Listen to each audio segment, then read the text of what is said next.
awesome performance. Hello and welcome to Talk Vietnam. You've just seen Jeremy Donovan playing the didgeridoo, which is a wind instrument made by the indigenous Australians of Northern Australia nearly 10,000 years ago. Now, Jeremy is known the world over as one of Australia's finest Aboriginal artists, and he's happened to be in Hanoi this time as part of a performance for Australia's gift to Hanoi on its 1000th birthday. It's our honor to have him here in our studio today, so please join me in welcoming him.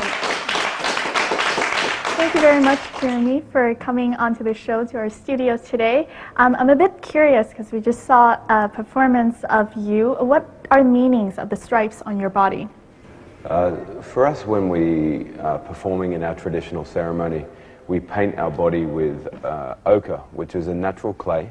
Mm-hmm. And what happens is, before we have ceremony, we go down to the creek, to the river, where we know the ochre is, where we know the clay is, and we sing songs to the earth, to the mother, about, can we take some of your blood? And so then we dive down underneath the water and we dig the clay up, and then we carry it out. And so then, no matter where we are in the world, we are always carrying what is perceived to be the blood of the mother. And so when we put it onto our skin, we then ask the mother, we are now going to put your blood all over our body. And so when we're in ceremony, can you pull us into your womb and to hold us so we can have the comfort of the healing from the mother, from the earth, because she is our greatest reason for all of our ceremonial practice. Everything we do is about reminding the mother how much we admire her for what she has given us in this life. And so the spots that were all over my body represent the rain that falls on our body in the rainforest in far northern Queensland. Using the clay as the painting on your body, it's also another symbol of you and Mother Earth being one during the ceremony. Definitely. Right, so we saw that you were playing the didgeridoo, yeah, as we said from the beginning. Can you tell us a little bit about the cultural background of this instrument? The didgeridoo is perceived or known around the world as one of the world's oldest living wind instruments. For the northern Aboriginal people of Australia, it's been played for an estimated 10,000 years, give or take 2,000 here or there. And it's an instrument that, where my family from, is not known as the didgeridoo. Didgeridoo, in fact, was a word that was introduced with the European settlement. In my language, this instrument is known as the yigi yigi. Mm-hmm. And yigi yigi translates to blow the breath of the mother. So it's about bringing the life, the breath of the mother, so we can hear her speak to us when we're in ceremony. And it was used in ceremony for leading the dancers, communicating to the dancers through ceremony, and as well as the traditional healing, the Mapan Yuparo, which is the background that I come from in using it for the medicine. For us, the didgeridoo was always spoken about. It was like a wooden book. Mm-hmm. It was just a device for us to tell a story. Right. Yeah. Now we know, as part of your program this time in Hanoi, you've played didgeridoo with a Vietnamese bamboo flute player. Do you see any kind of differences or similarities between these two instruments? Yeah, so certainly I was very fortunate to meet a lovely man who was, a flute expert, of the Vietnamese flutes and many of the Vietnamese instruments. In playing the didgeridoo with him, I was also given the opportunity to play our native flutes with him. And in the native flutes that we have, there were striking similarities in the sounds, that we were mimicking stories of the land and mimicking the sounds of the natural world and wildlife. And the way we played the flute is, to play with your heart. And so when he was playing this instrument, the minority flute, and playing from his heart, and I was playing with my heart, it was definitely amazing similarities in that. Right, so I know you have the flute here with you. Can you show us a little bit about how it's similar to the didgeridoo?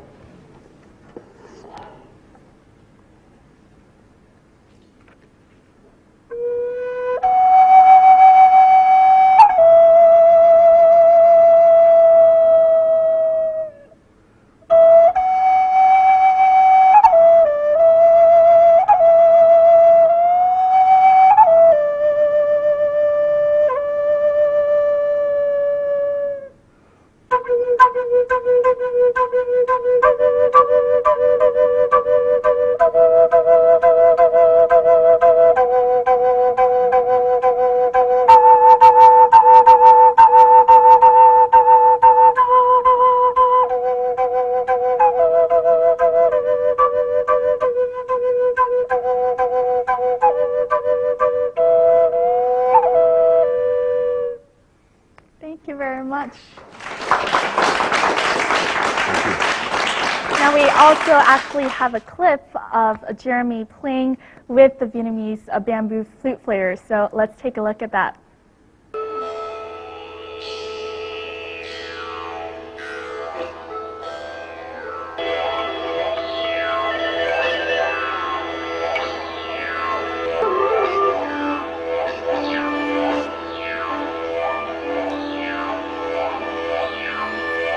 Cảm giác thì là nó rất là lạ, tại vì là bình thường thì khi mà cái âm nhạc, tất cả các nhạc cụ thì hầu như đều có các nốt do re mi fa sol la si đố, thế nhưng mà với cái didgeridoo này thì là nó không có những cái như thế, mà nó tạo ra một cái âm thanh không phải là nhịp điệu bài hát, nhưng mà nó lại tạo ra cái cảm giác rất là hoang dã, giống như kiểu âm thanh của rừng rồi của chim muông rồi thì con vật ở trong rừng nhá.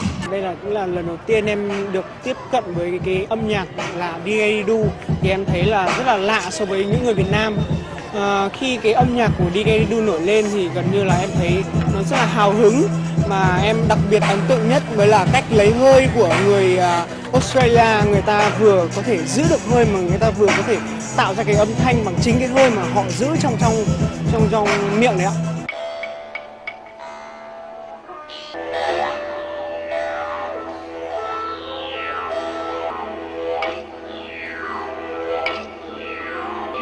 Anh ấy có cái kỹ thuật chơi là anh ấy truyền hơi rất là giỏi, mà trong cái nghiệp chơi sáo cũng như là cái hệ hơi thì cũng cần phải phát huy cái việc mà tự tiếp hơi. Tất nhiên ở Việt Nam có nhiều người cũng có một số người cũng có thể làm được cái việc tiếp hơi, truyền hơi một cách coi như là cái người nghe không biết là lấy hơi vào lúc nào.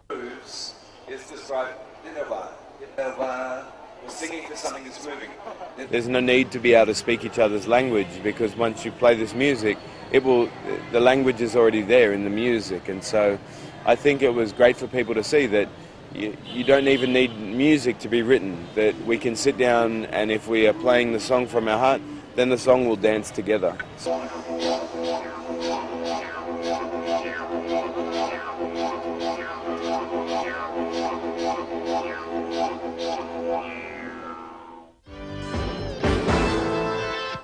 So you mentioned playing the didgeridoo as a way to connect with Mother Earth, as a way to kind of voice her voice. So what kind of stories can you tell through your playing didgeridoo? For us, we can tell stories of sorrow, stories of sadness. We can tell stories of great celebration. We can tell stories about the seasons changing. We have songs about the way the moon moves in the sky through the night. We have many stories about the stars. We then have all the animal sounds. We then have sounds for communicating with our family. So there are so many different varieties of sounds that we can play depending on what the ceremony, what the ritual was actually about. Or we can simply just play a beat, like with modern music, and just follow a tempo that, with modern music has. I know you've performed the world over with your didgeridoo. Can you kind of recall some of your landmark performances? There's been so many, and it's not the big ones that actually stick, in my mind. It's, I've been so fortunate that, I've had the chance to perform with some of the biggest musicians in the world. I've performed with System of a Down, I've performed with Neil Diamond, I've performed with George Thorogood, and many of those over in the United States. But to me, it's, I've been fortunate enough to go to like very small indigenous communities in the Americas, in Canada, in Sweden, where I'm playing with people that are indigenous to their land, and sitting around with them and watching them hear the sound of the didgeridoo and seeing the expression on their face where you can see that the sound is truly touching their heart. They're the ones that, stick with me the most. Offhand, there are so many to recall, but probably one of the most beautiful ones was when I first went to a Navajo American Indian reservation, and I played the didgeridoo, and the people there had never heard this sound before. And there was a very beautiful old lady.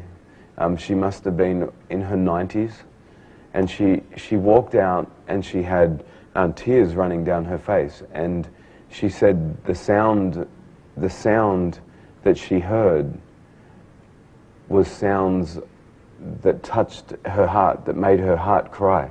And for me, this was incredible. I mean, she's the lady that gave me the necklace that I wear today, and I take this everywhere I go. Yeah. So, on his Hanoi visit this time, Jeremy had a talk with the teachers and also students of the National University for Arts Education. So we'll take a look at that now.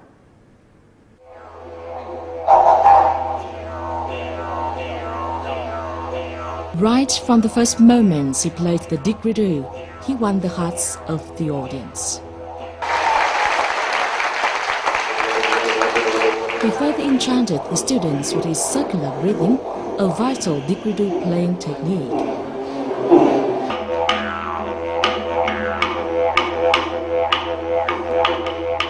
Through his performance and speech, Jeremy succeeded in promoting the quintessence of his culture to Vietnamese youngsters.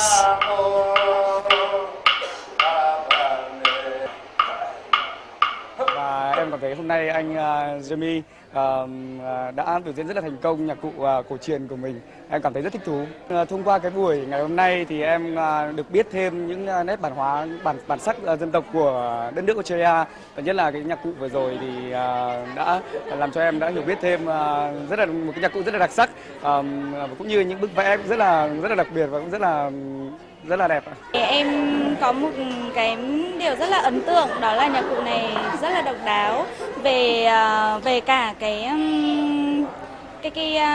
hình dáng, về cả nói chung là độc đáo về tất cả những gì nó mang tính nghệ thuật và mang tính văn hóa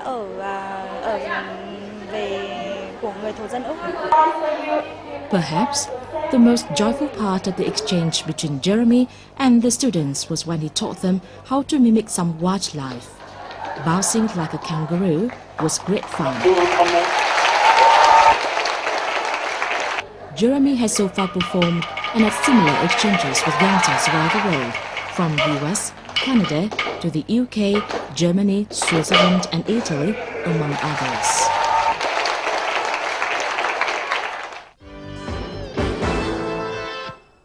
So tell us about your own didgeridoo. Is it a special made one?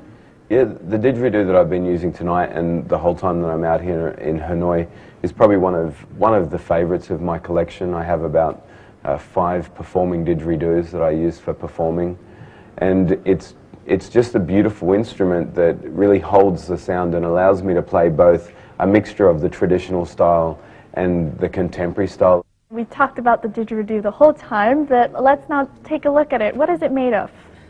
The didgeridoo is it's a really basic instrument, given that it was designed 10,000 years ago.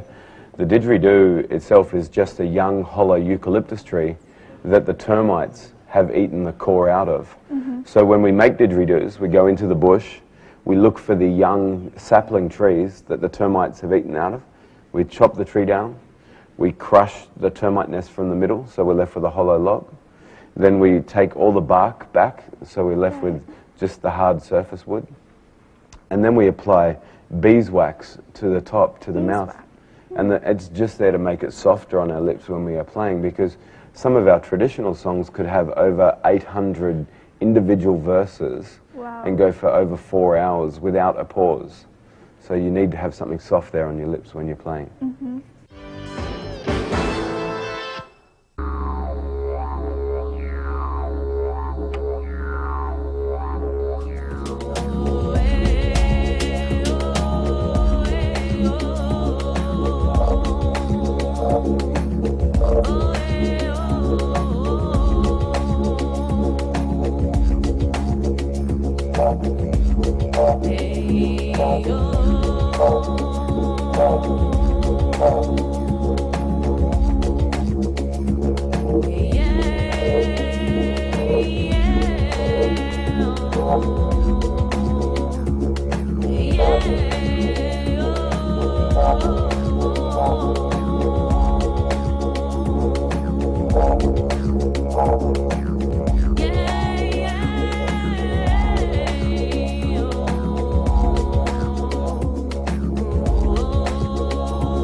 talked about your Aboriginal origin. Can you tell us a little bit about your family background? Okay, so I've had a pretty interesting, upbringing, pretty interesting, background. I was born up in northern Queensland, and then at a couple of days old I was removed from my family, and I was raised in a Polynesian family with foster parents, with a Maori father and a Samoan mother. And so I grew up with a total Pacific Island background as a young person growing up, and it wasn't until I was 16 that I was given the chance to meet my biological parents for the first time. And my mother, my biological mother, is an Anglo-Australian lady, a white lady, and my father is an Aboriginal man from far northern Queensland. And it was my father's parents, my grandparents, that really are the ones that at 16 came into my life and started teaching me all about my culture and ultimately teaching me about who I am from the inside out.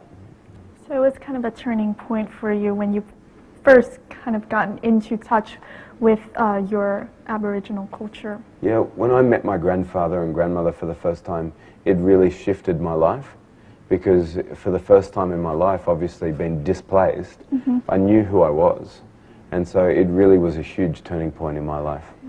Were they the ones who taught you how to play the didgeridoo? Yeah, Granddad was definitely the one he's pretty much the one that's responsible for most of my teachings. He taught me to speak my traditional language, he taught me to sing the traditional songs, he taught me to dance the dances, he taught me the artwork, and he taught me, the didgeridoo. Would you say that he's someone who has been a really strong influence on your life? Made who you are today? My grandfather is not probably, but is most definitely the most important person that ever came into my life. Yeah. How has he changed your life as you've seen it? For me, when I met my granddad, I was pretty much down and out in society. I was, really struggling with an identity, struggling with life, trying to understand the concept of why I was put here. And my grandfather, in spending that time out in the land, out in the bush with my grandfather, he really taught me about understanding the land, about understanding that land is so much about who I am. And he taught me about stillness, about sitting in the quietness. He taught me about sitting in your own shadows, not being afraid of your shadows, of your past.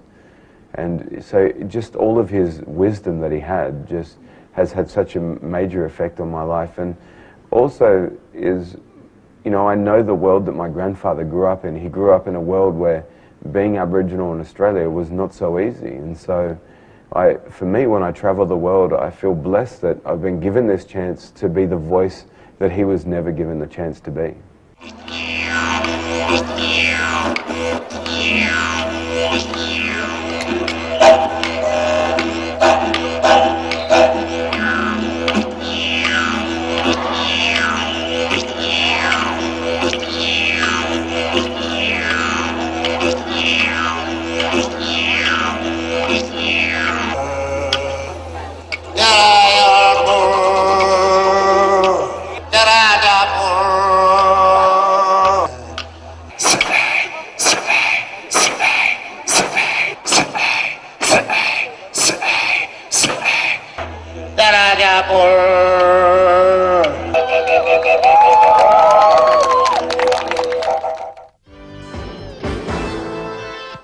Can you tell us a bit about how long you've been playing the didgeridoo? I know we talked about how your granddaddy has been a big part of that, but did you start playing when you were 16? No, I started playing didgeridoo when I was about 18 years old.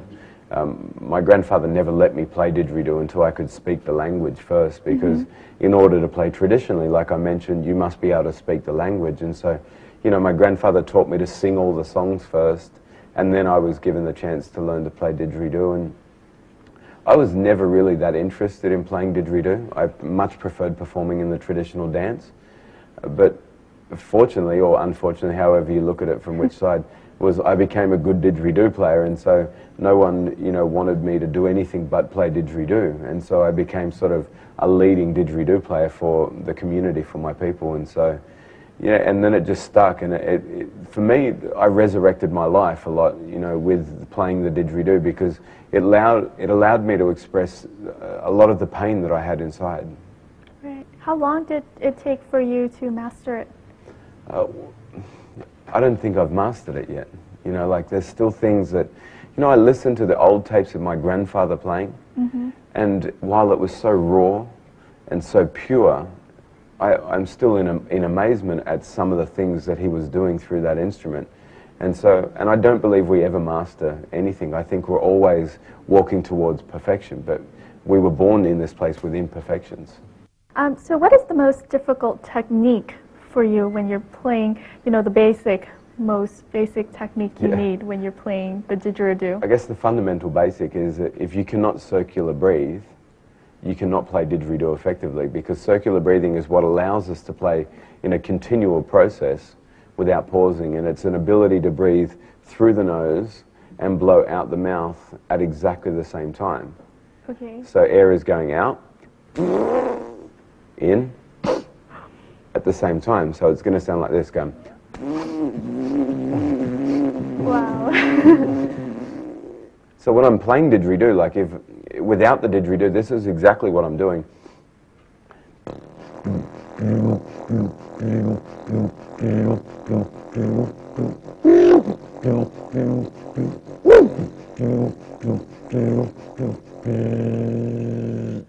And that's, correct me if I'm wrong, but the air goes through here and then out here? Yeah, so basically the air goes down in the nose, through the nose, and it goes down into this part of the body, and then our diaphragm, our stomach, contracts and pushes the air back up, which forces the air out.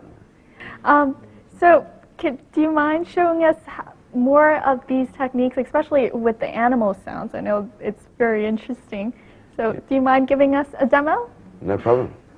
So when we play didgeridoo, we are mimicking the sounds of our native wildlife, the animals.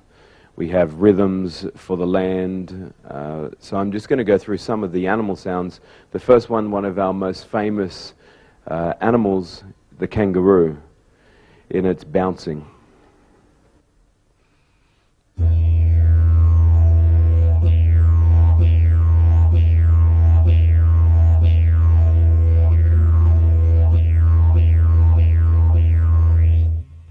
Make this sound, it's just our lips vibrating and our tongue just saying dill, dill, dill, dill.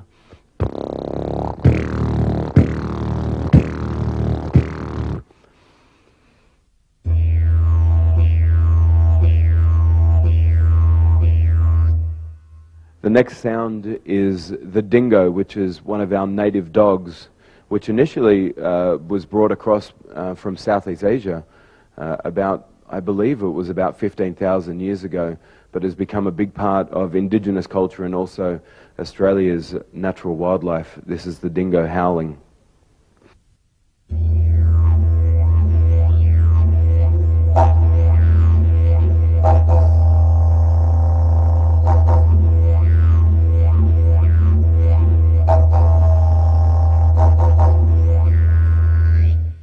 This sound is just my voice.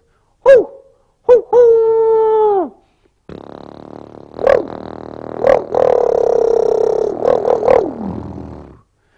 The next sound, one of our most famous birds or animals in Australia, is our laughing kingfisher, something called the kookaburra. And it's very famous around the world because it's such a small bird, but it has this very extraordinary laugh. And its laugh sounds something like this.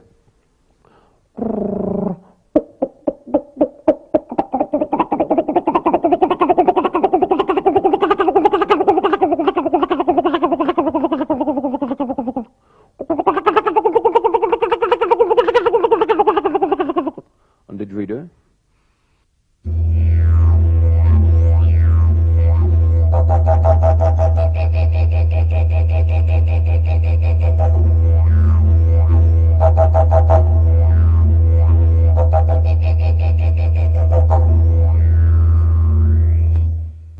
Many different sounds that we can play, but what I'm going to show you is just how we can put those sounds together to create a story. This story is about the kookaburra laughing at the crocodile that's swimming in the water.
Thank you. Besides playing the didgeridoo, what are some of your other lifetime passions, you may call? I have so many lifetime passions, and I'm always forever finding new lifetime passions as well. For me, my artwork is definitely a lifetime passion, and artwork for me has been in my life far longer than the didgeridoo as well. Artwork was a way that I found as a tool to express myself as a young person when I was down and out, when I was getting into a lot of trouble. Artwork was seemingly the only thing that I ever had the ability to express myself with. I was completely illiterate, so I couldn't read or write, and so, but creating artwork in areas that I probably shouldn't have been creating artwork was something that I had a true love for. So this artwork that you've been talking about, this is the Aboriginal dot painting, Yeah, is the it dot not? paintings. Can you show us a little bit about these artworks? So the first painting here that I have, it's, you know, it looks like such a simple painting in a sense that it's just a black canvas with thousands of white dots. But to us, this story here is such a sacred story. This story here is all about the stars, all about the Milky Way. It's all about the fact that our ancestors, when our people pass away, that they go to the stars, to be in the stars. So every night when the stars come out, we can walk outside no matter where we are in the world, and we can look up and know that our ancestors are there watching over us. So we never have a feeling of ever being alone, because we always have that connection to our ancestors. And the Milky Way is such a strong symbol in the sky, especially in Australia, to the Indigenous and to the non-Indigenous people. The next two paintings that I'll show you are a series that belong to both the men and women alike. But this story here is all about, it's all about the waterhole, the sacred waterhole, the Wudja Wollongale, which in our language means the water that washes our body. And this story here is about the women's part. And this is about where the women go. This part here is a part that only the women can go to. And when they wash off, it's only for the women. And this place here is like a beautiful sacred waterhole. And all of our artwork generally is as if you're looking down upon it. So you have here, you have the waterhole, the big large pool, and then the different streams, the little rivers that run off it. And then the colors are just symbolic of the beautiful blue, rich water that we have up there in the rainforest. And the next one is where it just continues on, and it joins, and it becomes, in the two pictures, becomes the male and female waterfall, where the men and women come together then to cleanse after ceremony. And then they are, you know, everything, their body is clean and their body is pure. And after they get out of the water, then we use smoke from the eucalyptus leaves to cleanse our body, because our people believe that the cleanest your skin can ever be is when you have the smoke of the eucalyptus blow all over you. Right, so it's beautiful. I just have a kind of curiosity about how the dots are created. Do you use a paintbrush, or is there a certain Each individual object? dot is all done by hand. It's all done by hand? And I use a stick, which is quite similar to like a chopstick, you know, the same sort of, you know, width. And I just would sit there and individually, you know, dot in the paint and then just push down very lightly just to create the dots. And then it just allows the painting to weave itself. So tell me about your painting career. How far have you gone? Again, you know, I'm always, you know, seeking the next level in my artwork. In 2005, I was given the opportunity to have my first ever solo art exhibition, and I had 32 paintings on exhibition in Sydney and Darling Harbour, and on the first night, all 32 paintings sold out. Wow. At that art gallery that was at, it was the first time that they'd ever had an artist exhibit and sell out on the first day. It was a deeply humbling experience for me. I was having a hard time with the idea that people just came and bought all of my paintings, because for so long I'd given them away to friends and to family, or I'd never painted as maybe a means of being able to support myself or support my family. And one of the greatest pieces of news that I've been fortunate enough to receive is in my invitation to come to Hanoi to share this exchange for the celebration for the Happy Birthday Hanoi gift from Australian Embassy, is that I was contacted by the lady who's been in charge of creating the mosaic, the large 6-kilometre wall. Right. And in her seeing my art, she has taken some of my artwork and is going to create a mosaic of my artwork that will live in Hanoi forever. Wow. So there's a little bit of Jeremy that's going to live in Hanoi for the rest of my life, which for me, that, you know, is one of my greatest, you know, artistic achievements. Great. So also as part of his cultural exchange in Hanoi this time, Jeremy taught a group of children how to dot paint. So let's have a look at that.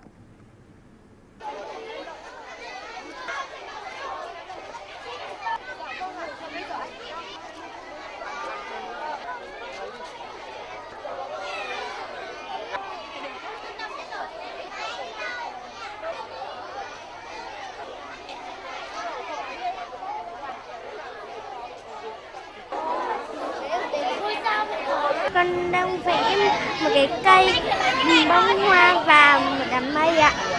Con thích kiểu vẽ này ạ. Nó trong một sáng tạo là mình tự nhận vẽ tay, vẽ một cái số cái bức tranh trên thân mình, con kangaroo này.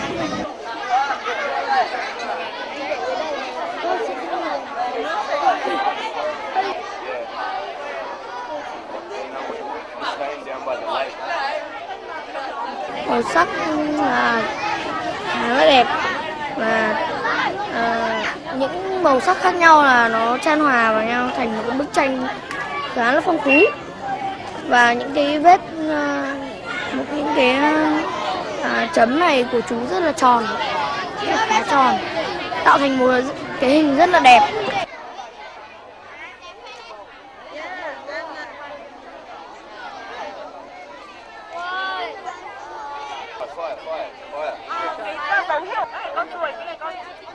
These days, when we're painting, we use acrylic paint, but traditionally we use this ochre, which is the clay, and in the clay it has a natural oxide, which is why it stayed on the rock walls for so long. Like, where my family are from, we have rock paintings that are 40,000 years old, that have not disappeared because the clay lasts forever in there.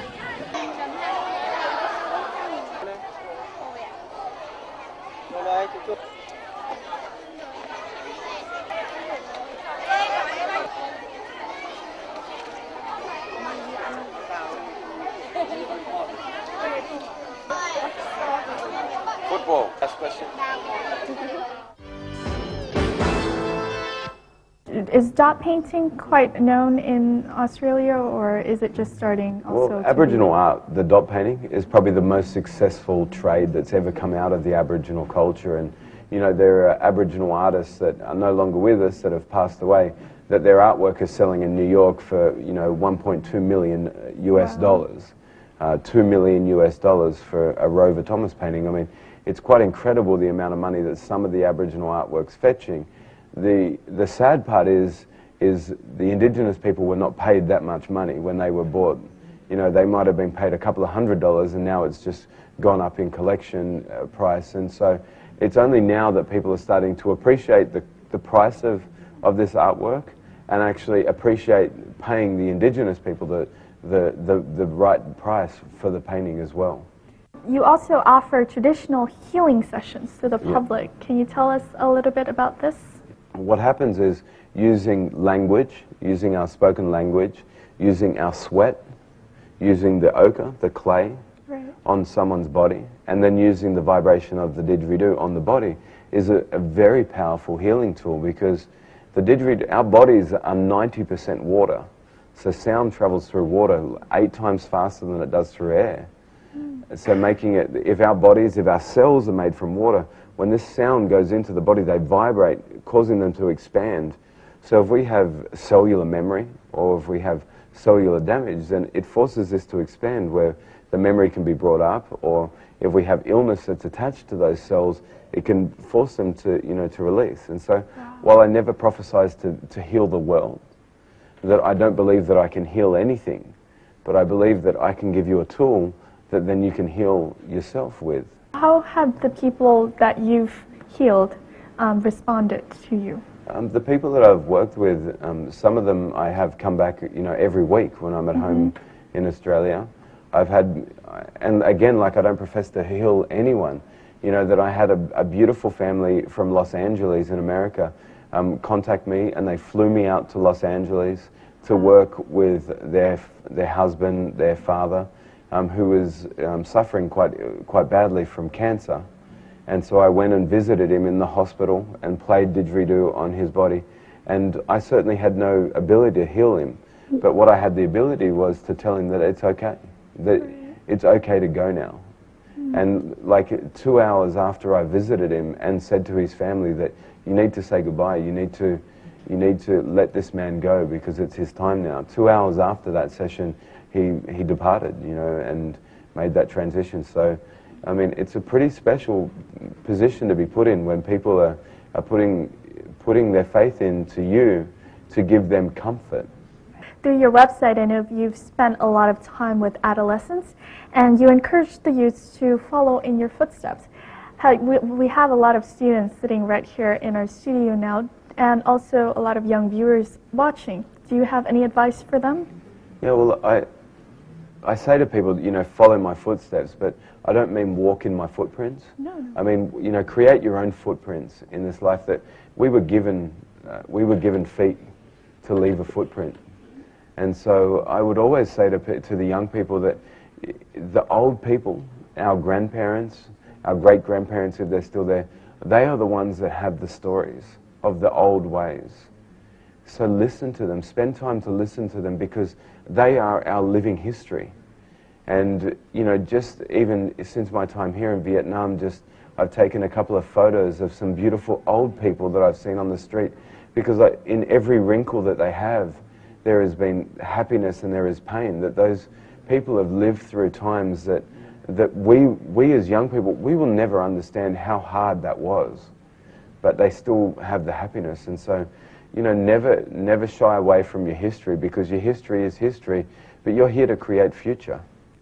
Talking about your kids, do you want them to kind of follow you and become an artist as well, in terms of doing dot painting and playing the didgeridoo? You think you'll teach them? I definitely. If they want to learn, I will share it with them. I mean, certainly they already express, interest.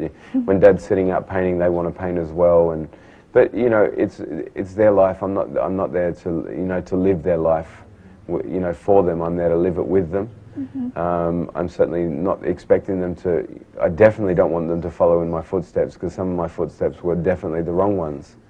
But definitely, if I can lead the way to just giving them an opportunity to have, an amazing life, then that's what I strive to do for my kids. If it's sport, if it's art, if it's dance, if it's music, if it's fashion, I don't mind. As long as they're doing something that they love. I don't want them to do something that they're just doing for the sake of doing. I want them to find what truly makes their heart happy, and then do that.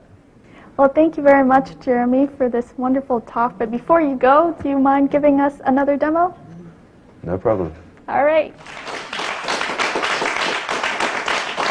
Since arriving in Hanoi on Tuesday, I've been very fortunate enough to be able to make exchanges with students from various universities here in Hanoi. Some of the students are here with me today from the National University of Arts Education. I was working with them in teaching them one of the traditional dances from my community in far northern Queensland, from the Gokwa Yaranji people. This story, this dance here, is a fun dance. It's a play dance, but it has a serious side because it is about our life out on the land when we go hunting for kangaroos. So in this story, there are 2 hunters and 4 kangaroos, and unfortunately, only 3 will be going home. So my boys from the National University, and this song here is called Ogadanji. Sa'ai, sa'ai, sa'ai. Ogadanje majaba, ogadanje majaba, ogadanje majaba, nayangle. Nayangle. Ogadanje majaba, ogadanje majaba, ogadanje majaba, nayangle. Nayangle. Ogadanje majaba, ogadanje majaba, ogadanje majaba, nayangle. Nayangle. Ogadanje majaba, ogadanje majaba, ogadanje majaba, nayangle. Nayangle. Anjara boga nayo pro kapole. Ai ai ai ai ai ai. Go go. Ai ai ai go.